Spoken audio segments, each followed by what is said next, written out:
So now let's move into our first segment. Let's talk about Frank de Boer. And I'm going to send it over to our resident Atlanta fan. And if he can speak through his tears, hopefully he can tell us a little bit about what he's thinking and how he's feeling. Why would I have tears? You, Why are there tears? I don't know. You probably are like really upset that the greatest manager in the league has been fired. Oh yeah, I haven't stopped crying since I found out about the news for the 11th time. I know, I mean, I was looking around on the post, just trying to get a sense of what the rest of the Atlanta fans felt about this move. And, it's kind of what I expected. I expected them to be happy about this because obviously, Atlanta with other sports is not as lucky in terms of success. So it's surprising to see them kind of take this moments of failure not so great, in my opinion. And I do think that, I mean, I don't personally love the fact that they fired him. And don't get me wrong, I was not a huge fan of his, but you sold half of your team and then you played 3 games after a pandemic, and then you're like, all right, we've seen enough, get rid of them. I feel like that's harsh. I think you got. I mean, don't get me wrong, they looked bad at the tournament. They looked bad, but you have like half your team that's playing for the first time. You got rid of LGP, Gressel, Nagby, Villalba. You don't have Josef Martinez. I mean, your entire spot in the team is gone. I think you got to give him more time to figure it out. And they gave him 3 games. And while he didn't perform in the 3 games, I just think that he deserved a little bit more time before they made a move like this. But at the same time, you can see this as, a move by Atlanta to say, hey, we only tolerate success here. We're not willing to deal with moments of lacking success. So I think this is something that the new impending manager, whoever they decide to go with, should look at, because they might be on a short leash as well if they come in. This hits me very much like when Ziggy Schmidt got fired from Seattle before Nico Ladero came in. You're looking at a team that has been off for 4 months without their best striker, without a lot of the game plan that they were trying to play. And they've also got a ton of new players that are going to come in after this is over, right? You've got Jurgen Damm. You've got a few other names like Eric Lopez coming in. Tons of players that can make real impacts and real differences in your team. And you're not even going to give the coach a chance to use them. That seems rough to me. And I feel like they didn't take it with any sort of context, right? Like, oh, we scored 0 goals in 3 games in a tournament in a group that we probably should have gone through in, right? Yeah, you should have gone through. There's no question about that. But you were going at it without the best striker in the league. You were going at it without the reinforcements that you needed. One game you were down a player for 70 minutes, 65 minutes. It's little things like that it's almost like this was definitely a rushed, rash decision. However, as I mentioned earlier, I don't think they did this out of the blue. They have somebody in mind who's ready to come in and take over, which is why they pulled the trigger. That's my personal belief. Yeah, I wonder if they made this move thinking that maybe there is no season this season. So it's like, this is basically the end of their season. They can make the move and know that they have time for the coach to come in and implement whatever system he wants. Right, absolutely. And that's they're taking a gamble there for sure. Yeah, I mean, it kind of, we talked about this very briefly before about what you said with De Boer and Shilato, and I 100% agree with you. They should have swapped teams because I think it would have been for the best. I think both managers were fitted for the other team better than they were fitted for the teams that were currently managing. Quite frankly, I don't think Frank de Boer was fit for this league, period. He is a defensive sit back, absorb the game, counter, possess when you go forward, like really slow, win games 1-0, 0-0 type of manager, and you're playing in an American soccer league that 4-3 is a normal score. That doesn't fit him very well. It was the same reason he didn't fit well in England, right? He was playing with a team where the attacking talent was too good for his defensive style anyway. And if he goes to a team like Sampdoria in Italy, like a mid-table Italian team, I think he'd do fine because his style fits better there than it did here. That's just my 4 cents. Yeah, no, I agree with you. I think that I mean, you could see it during this tournament. This league has some defending problems that they need to work out, and if he wants to if he needs a team that has good defenders, it's not the league for it. Absolutely. Time Adam, to go back to Netherlands. yeah, right. Adam, your thoughts? It's tough. I mean, arguably one of the harder groups for whoever. I mean, obviously Columbus walked through it because it's Columbus, and we predicted they were probably going to go on to go pretty far, if not win the whole thing. And based on the way they've played the first 3 games, we might be right. But I mean, Red Bull, yeah, they've struggled historically against them for whatever reason. Red Bull just decide to show up against Atlanta, but then we'll lose to Cincinnati, which basically left them with the 1 game against Cincinnati to do anything. They probably should have. I don't know. I don't want to say they should have gotten anything from that game, but I think at least they underperformed, which, I mean, it happens. I don't expect these teams to, be perfect all the time, every time. This is still an Atlanta team that, granted, has lost most of their players, but on paper at least is one of the above average teams in the league.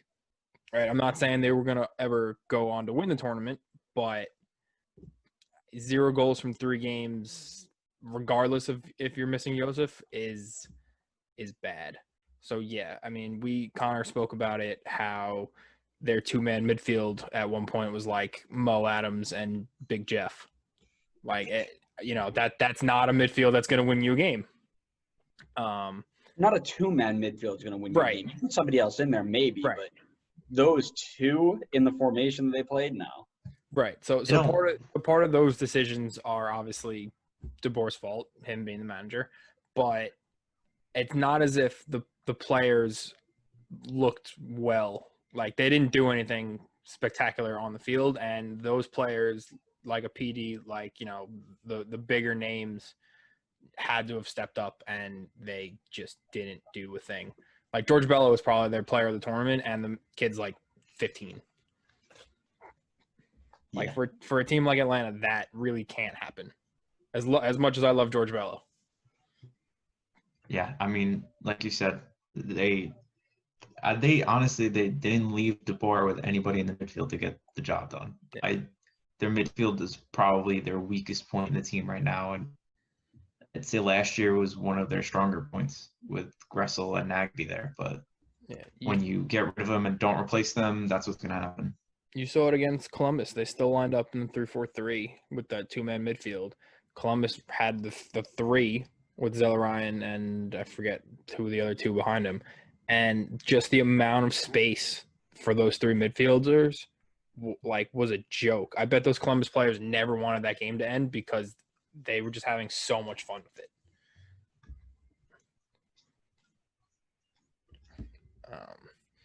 But yeah, I wouldn't be surprised if other managers followed suit, unfortunately. I know we may talk about that in a minute, but Yep, I was waiting to see if you guys had anything else. But my next question: Who's next? Who next? Who is the next one out of here? Shalato. Probably. Yeah. I feel like LA has that same Atlanta mentality. Like, we should be winning now, and they're certainly don't look like they're close to winning. I'd argue LA has a worse team than Atlanta does. I would. Yeah. I bet that LA has a worse team. I was watching last night during the LAFC Portland game. I went back and watched some of our previews with JR, and he literally said he called Carson getting late PK. Granted, he said the game was going to be 3-1, but he said that's the only way they're going to score is off some nonsense late minute penalty, and he was spot on. I mean, that was a bad game from both sides. Houston had issues as well, but just that was like peak MLS. Some of those plays. Mm-hmm. You have Christian Pavone trying to beat guys in the box in the dying minutes. All you do is pass it across to an open guy. That LA Galaxy team is not good. There are two types of people who saw that game, right? There's you, and then there's me. There's you, who's like, "Oh, I hated this. I can't believe that happened. Nobody deserves to win." And I'm freaking out on the side, being like, I love this league. Everything sucks. It's awful, but it's my league." Oh, I agree. This is why we cover MLS. Like, this is that kind of madness. You don't see that anywhere. Fantastic, but I'm also thinking about trying to grow the league and expand it. So I was watching with a friend and his dad, and who knows the game. He obviously grew up playing, and his dad coached him for his whole career, but they don't necessarily watch soccer as much as the three of us do. Mm-hmm. And he said, he's like, I've been watching a bunch of the MLS games now that they're on TV. I started watching the Serie A games, and he's like, the difference between those two leagues in terms of like the quality of play, the possession, just the tactical knowledge is gross. He's like, we are so far behind. So yeah, that entertainment-wise, that LA Houston game was fantastic for fans of MLS like us. Like, it's, end to end, super stretched the whole time, comical errors, just everything. But in terms of trying to grow this league, like, it has to be better. Like people like my friend's dad who aren't necessarily invested in this league see those kind of games and go, "Oh my God, this is horrendous." Yeah, that's why we need more guys like Zell Ryan. Because if you watch him play in MLS, you're like, this is a guy that's a good, talented player. And I mean, you saw that with Almiron, Joseph Martinez, Zell Ryan. But Columbus as well, not just Zell Ryan, have players around him who work together. Like, there's a clear system at Columbus. They know what they want to do and how they want to play. And yes, Zell Ryan is obviously arguably the best player on that team by a good stretch. But Columbus has all those pieces in place. Watching that LA team, I mean, other than Pavone and Efren Alvarez, and I don't remember the guy who was up top that I'd never heard of before. Zubac. Thank you. Love Zubac. Thought he was great. Yeah, I was impressed with him. But other than that, I would scrap pretty much that entire LA team, which is for a team like the Galaxy isn't a good indictment.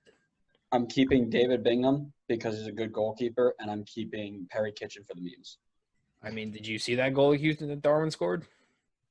So I'm not saying he doesn't make mistakes. I'm saying that you're not going to find a better shot stopper than him most of the time. Most of the time. Okay. Most of the time, right? He will make mistakes, but he is a fantastic. Look at what happened when they were playing LA. They left him out to dry, and he was on fire. But still, I think you got to keep Dos Santos too. I meant of the players who were playing. Yeah. I figured you meant that. Yeah.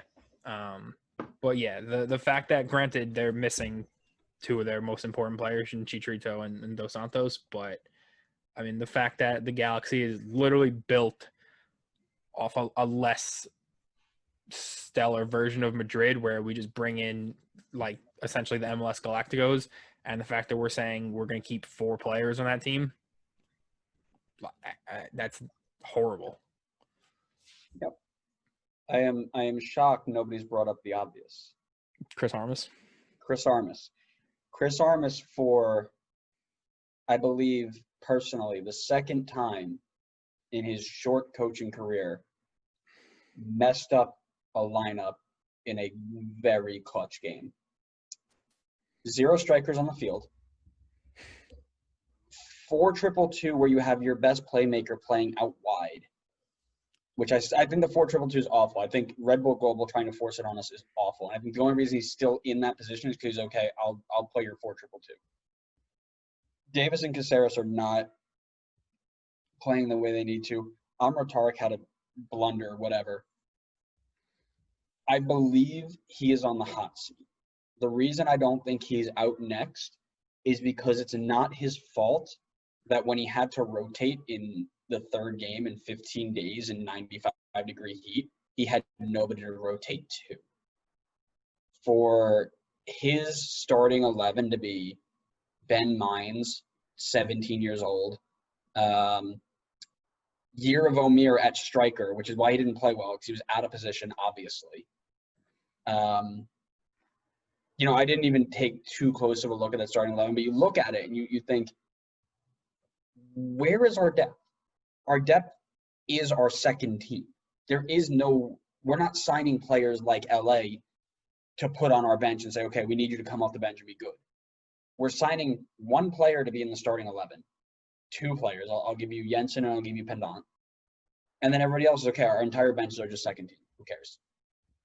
Red Bull Global is not doing enough to give Chris Armas the tools he needs to possibly succeed. I'm not saying he will if we gave it to him, because I think he still is struggling in terms of key formation changes or tactic changes or personnel changes in big matches.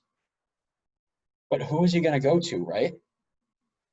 So I'm just voicing my opinion there. I was shocked nobody brought him up, but I don't think he's on his way out, but I believe his seat is getting warmer as we speak.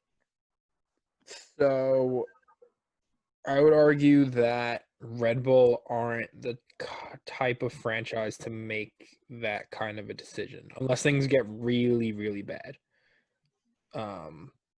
So we talked about how this tournament is a bubble. If this is the entire season, granted, it's 3 games, 5 games if we're counting the first actual 2 game weeks before this kicked off. So I think a lot has been made on TV how Red Bull aren't trying to bring in those big name star-studded guys anymore, and they're trying to just use the academy and use kind of those, like, I don't want to say lesser name guys, but you know what I mean. Lesser name guys. You're not wrong when you say that. I mean, yes. I was trying to be nice for a change. Don't be nice.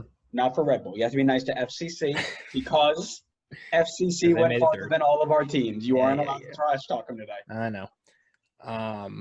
But I think because they're trying to put that culture switch and move kind of away from the older Felipes, the Robleses, the BWPs, which I understand. Like I always love seeing the younger guys who, you can see them grow. Like I would have loved if Tyler Adams had stayed to see how, I mean, granted, I'm happy he's killing in Europe.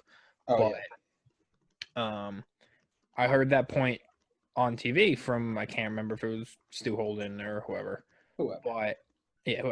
But part of me, my immediate reaction was, yeah, but all those players won us things.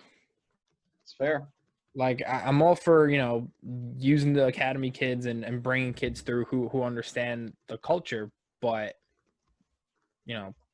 Bradley Wright Phillips has 1,000 goals for us. Dax McCarty was one of our best players for like 10 years. Like, you need those older guys that know how to do this.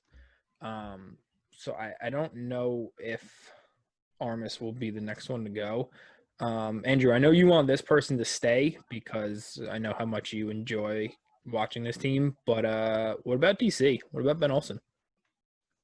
That's a good shout. The reason I don't think that he's gone, and we had a very long conversation. If anybody hasn't seen our live reactions yet for the Montreal DC game, Adam and I sat down and had a full conversation about this. Yeah. I don't know what's keeping Ben Olsen in DC.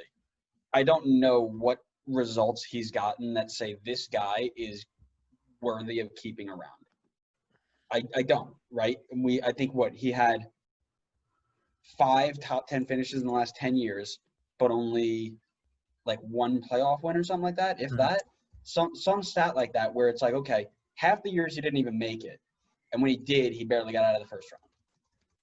And that doesn't strike confidence in me, right? You're looking at an Atlanta team that just lost 3 games in a row and said, all right, see you later, De Boer. Now you've got a team that's finished dead last 3 out of the last 10 years, and you're going to say, okay, stay around. And it's not like you haven't given him the tools to succeed, right? You went out and you bought Wayne Rooney. You went out and you bought Luciano Acosta. You went out and you bought back Bill Hamid. You went and got him the players that he needs, and he's still not putting it together. And again, as we mentioned, he could stay there for the rest of his life, rest of my life. I don't care, because he'll keep doing the same stuff. But if I'm looking from a neutral standpoint, what do people see that say, yeah, that's a guy, that's the one we're going to look at? I don't know. I mean, it didn't – I know it's hard to do this, obviously, because this is a professional game and everyone's trying to win as much as they can. But realistically, you needed to win 1 game to move on, right? Like, all you needed was 3 points. And you could do pretty much – except for Red Bull. But for the majority, you know, teams didn't have to be fantastic to move on. Cough, NYC, cough. So it makes me wonder, like, the quote better teams that didn't get to the 3 points, like, what went wrong? Chicago, I get it. There's a bunch of new players. You're still trying to figure it out. Fine, you get a pass. Miami, fine, new franchise. I get it. 0-5 is not great, but is what it is. We move on. DC are fairly established at this point, and their group wasn't the hardest to pick up a win from.